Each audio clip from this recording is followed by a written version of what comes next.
Hello guys! Welcome back sa ating channel. Sa video natin ngayon ay maishishare nga ako sa inyo na 10 legit loan application na talagang mabilis tayo ma-approve. Dahil sa mismong araw ng loan application ay makukuha kagad natin ang pera. Pwedeng-pwede ito sa mga pagkakataon na kailangan ng pera o mga emergency katulad na may nagkasakit o may kailangan kang paggastusan. Kaya huwag kayong bibitaw at panoorin ang video na ito hanggang sa huli.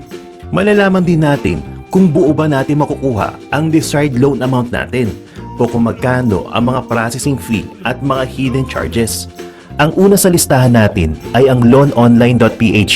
Ang online app na ito ay madali ka lang makakautang lalo na sa oras ng iyong pangangailangan.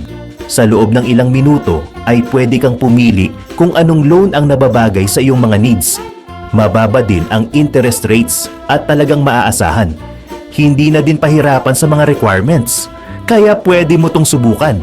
Nasa description ang lahat ng online loan app na pwede nyong mautangan. Ang sunod naman ay ang FinMercado. Tutulungan ka din nila para mahanap ang pinaka-best loan na para sa'yo.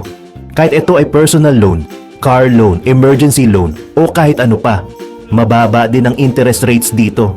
Pwede nyo ito ma-check. Hindi ko na pahahabain. I-check nyo na lang sa description box ang mga listahan ng pwede nyong mautangan. Piliin nyo iyong naangkop sa inyong mga needs. Piliin nyo din ang mababa ang interest rates. At tandaan mangutang lang kayo yung alam nyong kaya nyong mabayaran. Pag hindi nyo kayang mabayaran, huwag nang subukang mangutang.